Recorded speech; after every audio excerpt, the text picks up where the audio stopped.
Hello everyone, welcome to my channel Samvedna Psyche. If you are an IGNOU MAPC first year student from the July 2024 or January 2025 batch, you are in the right place. Today we'll be going through the assignment solutions for MPC-003 Personality, Theories and Assessment. These solutions are prepared to help you understand how to approach your answers and complete your assignments efficiently. Stay tuned and let's dive right into the solutions. A reminder again, before you start writing your answers, include the front page and the question paper. For writing your answers, don't forget to mention the subject along with subject code and other details as shown here or as mentioned in your question paper. Section A, question 1. Elucidate the key concepts of Gordon Allport's dispositional theory of personality. Allport's dispositional theory provides a framework for understanding personality based on traits, focusing on uniqueness of individuals. He defines personality as a dynamic organization of traits that guide behavior and responses to various situations, forming a coherent structure that makes each individual distinct. We'll take the main concepts of the theory, starting with personality. Allport defines personality as a dynamic organization of traits that guide behavior. Traits are stable characteristics that shape responses to situations. This theory emphasizes the uniqueness of each individual, focusing on how these traits form a coherent personality structure. Concept of trait and personal disposition. Traits are stable characteristics that influence behavior, and Allport also introduces personal dispositions which reflect the varying degree of influence traits have on individual. There are three types of traits according to this theory. First, cardinal traits. These are so dominant that they define a person's behavior, such as ambition or generosity. Next, central traits. These are fundamental traits that are crucial to personality but less dominant, like honesty and kindness. And the third one, secondary traits. These are situational traits that show up in specific contexts. For example, being nervous in social settings but calm elsewhere. Then common versus individual traits. Common traits are shared by a group or culture, allowing for comparison within that society or group, while individual traits are unique to each person, highlighting the specific ways they differ from others. Next is the proprium.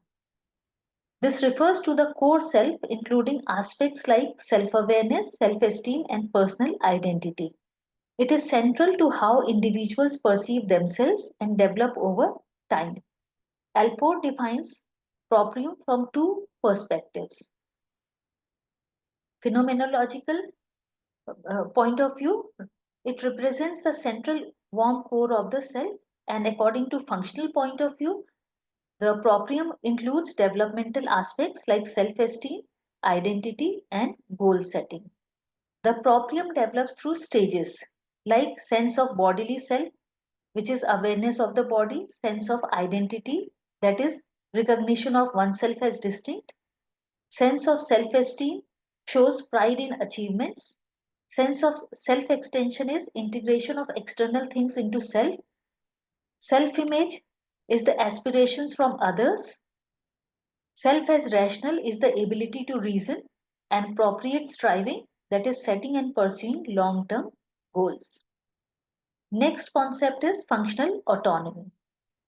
Functional autonomy refers to how motivations evolve and become independent of their original reasons.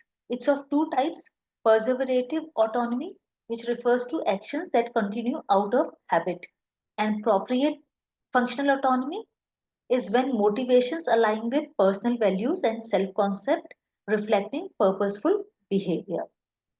Next is mature personality. Allport highlights several features of a mature personality, like self-extension, that is responsibility beyond self, warm relating, that is deep interpersonal connections, emotional security is resilience in challenges, realistic perception is acceptance of reality, Insight and self-knowledge is awareness of behavior, and unifying philosophy of life is coherent values and beliefs. And the last one is values in personality. Values shape personality and guide decisions.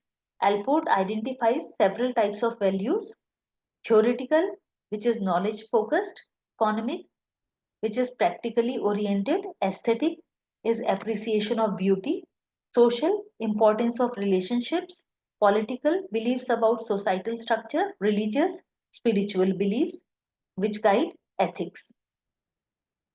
So, all these are the concepts of Gordon Allport's dispositional theory of personality, and each one emphasizing the unique and evolving nature of individual behavior and selfhood. Question 2. Discuss the strengths and weaknesses of self-report inventories. Suggest measures to overcome weaknesses in self-report inventories.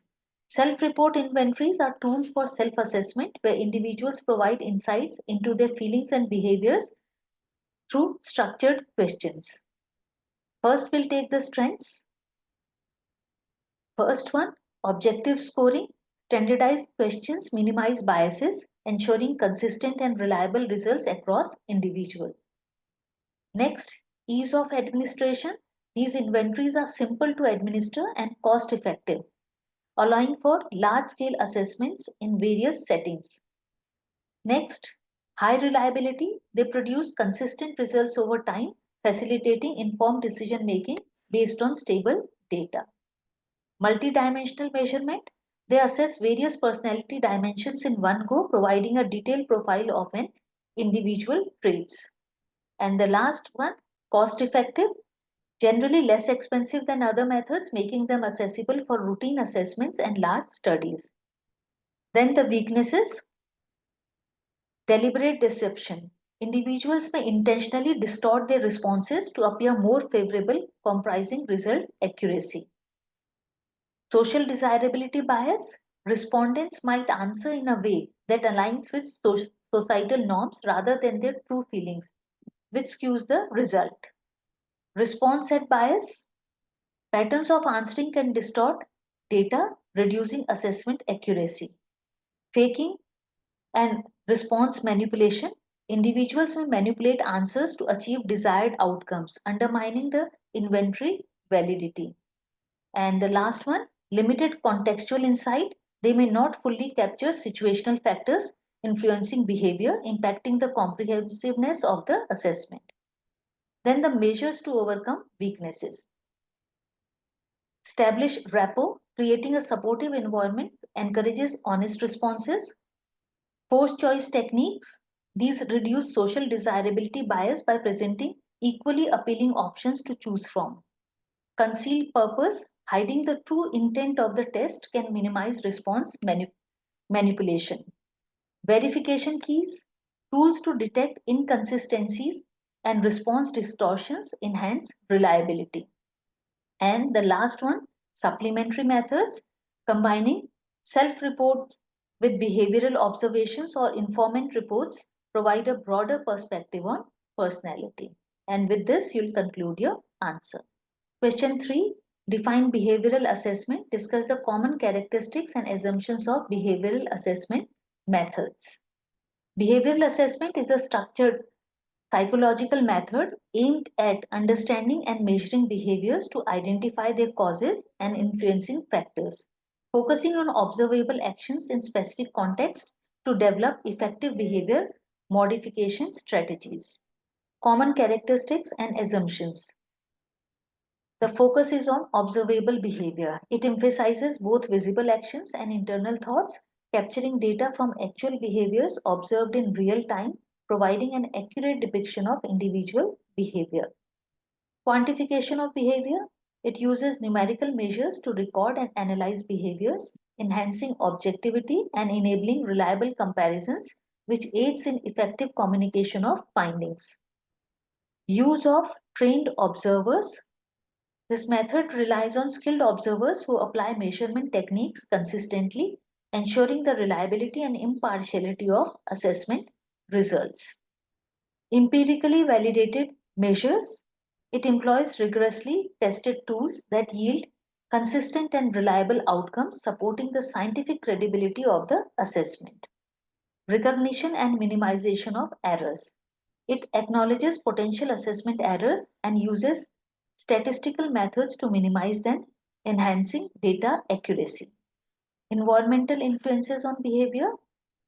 It considers how external stimuli and situational factors impact behavior, helping to identify triggers and influences.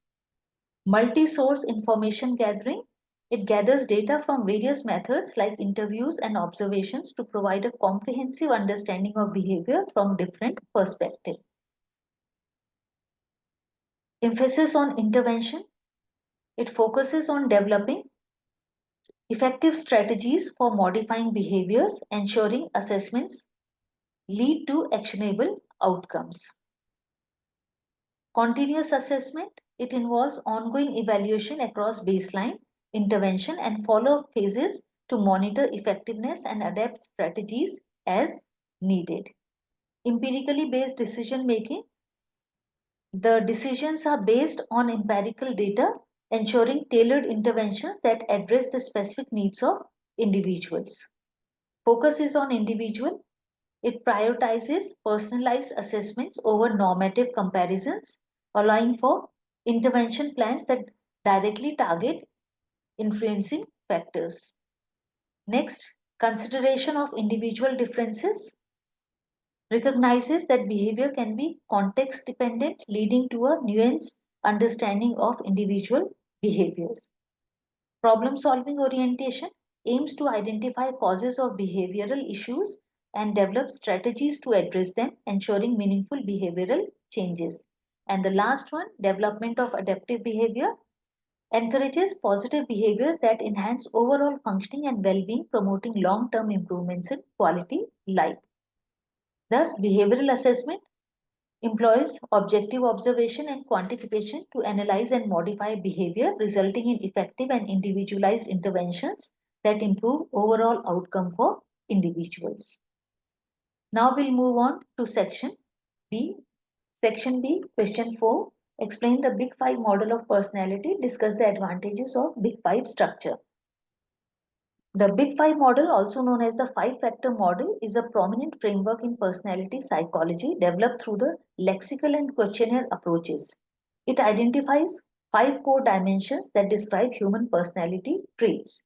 These dimensions are openness to experience, which measures creativity and willingness to try new things; conscientiousness, which assesses organization and reliability; extraversion reflects sociability and energy in social situation; agreeableness indicates kindness and cooperation towards others; and neuroticism relates to emotional stability and susceptibility to negative emotions.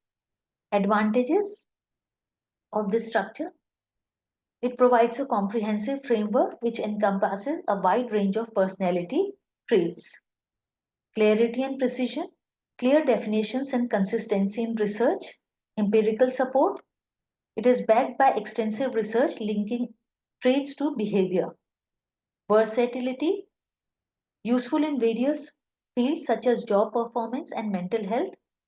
And theoretical flexibility integrates biological and environmental perspective. Thus, the Big Five model provides a clear and effective understanding of personality differences. Question 5. Describe the situational tests and their limitations.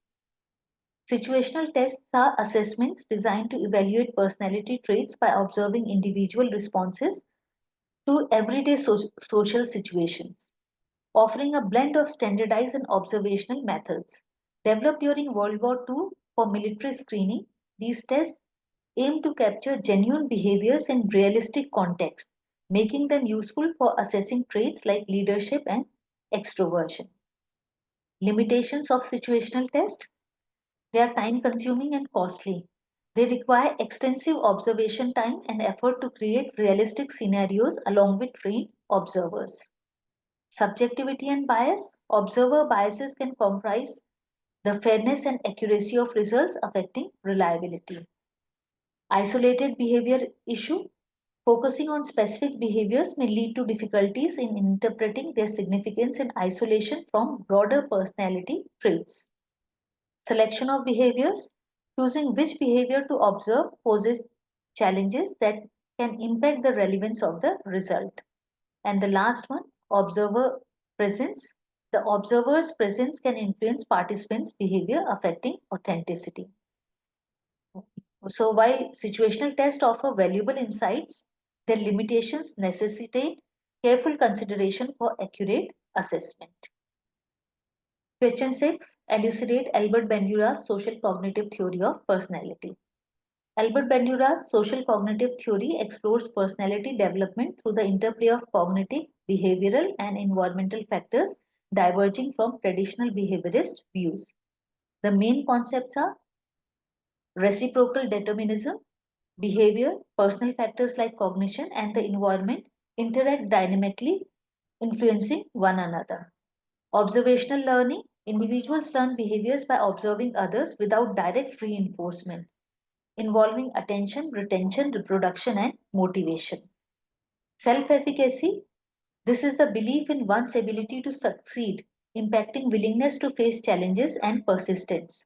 High self efficacy encourages proactive behavior, while low self efficacy may lead to avoidance.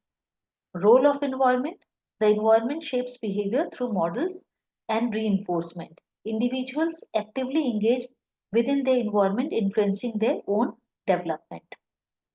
And the last one, symbolic modeling. Learning occurs from behaviors depicted in media and culture, extending influence beyond immediate social context. Thus, Bandura's theory integrates cognitive processes, observational learning, self efficacy, and environmental factors, emphasizing their dynamic role in shaping personality. Question 7. Explain Inkblot test. Discuss in detail Rorschach psycho-diagnostic test.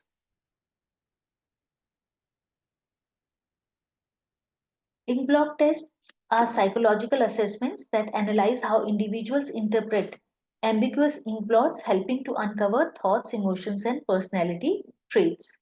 Rorschach psychodiagnostic test, developed by Hermann Rorschach and published in 1921, this test arose from his childhood fascination with inkblots and varied interpretations observed in children and the mentally ill. Test procedure, the test involves showing individuals 10 ink blots and asking them to describe what they see. The ambiguous nature of the blots allows for projection of the examinee's thoughts and emotions. Scoring and interpretation.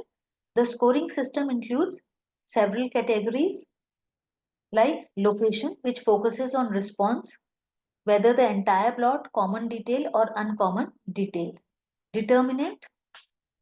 It includes the features which influence the response like the form, color, shading, movement, etc. Content, that is types of themes or objects which are identified like anatomy, clouds, etc. And the next one, popularity, responses classified as popular or original. Reliability and validity, after Rorschach's death, standardization efforts led to inconsistencies. John Exner's comprehensive system unified the approach, addressing concerns of subjectivity while maintaining its diagnostic utility. The current use, the Rorschach test continues to be used in clinical settings, providing insights into personality and psychological conditions despite debates over its reliability. Question 8. Discuss the categories of traits as given by Raymond B. Cattell. Raymond B. Cattell's theory emphasizes the role of traits and situational factors in personality, defining traits as stable tendencies that predict behavior across various situations. He classified traits into various types: surface traits and source traits. Surface traits are observable behavior clusters, example, indecisiveness, restlessness, etc., that are less consistent over time. And source traits are fundamental and stable dimensions of personality derived from factor analysis with 16 identified traits, including warmth, reasoning, emotional stability, dominance, liveliness, rule consciousness, social boldness, sensitivity, vigilance, abstractness, privacy, apprehension, openness to change, self-reliance, perfectionism, and tension. Next, constitutional and environmental mold traits. Constitutional traits are influenced by biological factors like temperament, and environmental mold traits are shaped by environmental influences and experiences. Ability versus temperament traits. Ability traits relate to intellectual capabilities, and temperament traits are concerned with emotional and behavioral tendencies. Dynamic traits involve motivational traits that drive goals and desires based on personal interest.